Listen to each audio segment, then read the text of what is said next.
கடவுளிடம் அன்பு செலுத்துவோர் தம் சகோதர சகோதரிகளிடமும் அன்பு செலுத்த வேண்டும். இயேசு கிறிஸ்துவில் பிரியமான சகோதர சகோதரிகளே, இன்றைய நாளின் இறை வார்த்தை வழிபாடு நாம் இறைவனிடமிருந்து கொண்டிருக்கக்கூடிய அந்த அன்பிற்கு செயல் வடிவம் கொடுக்க, பிறரை அன்பு செய்ய நமக்கு அழைப்பு விடுக்கின்றது. மிகவும் பிரபலமான உளவியலரான ஆப்ரகாம் மாஸ்லோ என்கிற அந்த உளவியலார் ஒரு மனிதனுடைய வாழ்வு முழுமை அடைவதற்கு, அவனுடைய வாழ்வு மகிழ்ச்சியான ஒன்றாக அமைவதற்கு பல தேவைகள் இருந்தாலும், அடிப்படை தேவைகள், பாதுகாப்பு தேவைகள், உளவியல் தேவைகள் என்று எத்தனை தேவைகள் இருந்தாலும் அனைத்தையும் விட அவன் கொண்டிருக்கக்கூடிய அந்த அன்புதான் அந்த மனிதனின் வாழ்வையை முழுமையாக மாற்றுகிறது என்று கற்பிக்கிறார். இன்றைய நாளின் நற்செய்தி வாசகமும் நமக்கு கொடுக்கிற அந்த வாழ்வியல் பாடம் அதுவாகத்தான் இருக்கிறது. புனித அகுஸ்தினார் மிக அழகாக சொல்லுவார், ஒவ்வொரு கிறிஸ்தவனுடைய வாழ்வுமே அன்பை மையப்படுத்தியதாக, அனைத்துமே அன்பின் வெளிப்பாடுகளாக அமைய வேண்டும் என்று நமக்கு கற்பிப்பார். நாம் இறைவனோடு கொள்ளக்கூடிய ஜப உறவாக இருந்தாலும், அடுத்தவர்களை மன்னிப்பதாக இருந்தாலும், அடுத்தவர்களை கண்டித்து திருத்துவதாக இருந்தாலும், அடுத்தவர்களுக்கு உதவுவதாக இருந்தாலும், அனைத்துமே அன்பிலிருந்து ஊற்றெடுக்க வேண்டும் என்று அவர் நமக்கு கற்பிக்கிறார். கடவுளோடு நாம் கொள்ளக்கூடிய அந்த அன்பின் உறவானது ஒரு நாணயத்திற்கு இரண்டு பக்கங்களை கொண்டிருப்பது போல இறை அன்பையும் பிறர் அன்பையும் கொண்டிருக்க வேண்டும்.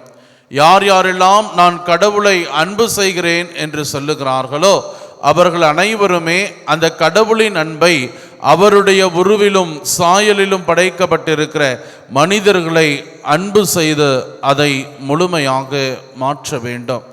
இன்றைய நாளின் நற்செய்தி வாசகத்திலே இறைமகன் இயேசு கிறிஸ்து லூக்கா நற்செய்தியாளரின் கூற்றுப்படி அவருடைய பணி வாழ்வின் கொள்கை திரட்டை கொடுக்கிறார்.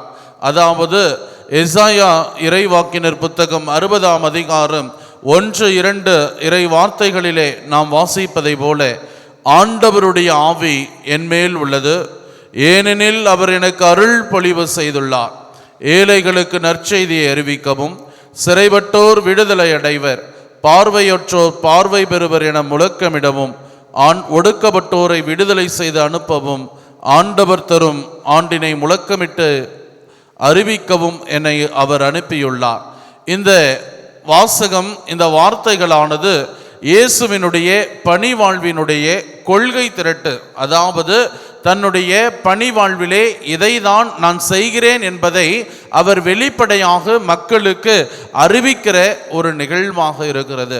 இயேசுவினுடைய இந்த வார்த்தைகள் நேற்றைய நற்செய்தியிலே நாம் வாசிக்க கேட்டதை போல இறை தந்தையோடு அவர் கொண்டிருந்த அந்த ஜெபத்தினுடைய விளைவாக, இறை தந்தையோடு கொண்டிருந்த அந்த இறை அன்பினுடைய அந்த ஒரு விளைவாக தன்னுடைய வாழ்விலே மனிதர்களுக்கு எப்படி தான் அன்பு செய்ய போகிறோம் என்பதை அவர் தெள்ளத் தெளிவாக நமக்கு எடுத்துரைக்கிறார்.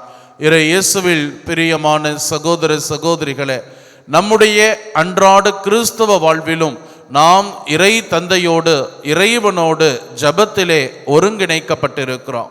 அந்த ஜபத்தினுடைய முழுமையானது அடுத்தவர்கள் பிறரன்பு செயல்களிலே வெளிப்பட வேண்டும். நம்மையே ஒரு சுய ஆய்வு செய்து பார்ப்போம். என்னுடைய கிறிஸ்துவ வாழ்விலே நான் இறைவனோடு கொண்டிருக்கக்கூடிய அன்பை எந்த அளவிற்கு அடுத்தவர்களோடு நான் பகிர்ந்து வாழ்ந்து கொண்டிருக்கிறேன் என சிந்தித்தவர்களாய், வெறுமனே வார்த்தைகளால் மட்டுமல்ல வாழ்வினாலும் அடுத்தவரையும் ஆண்டவரையும் அன்பு செய்ய வரம் வேண்டி ஜெபிப்போம். ஆமேன்.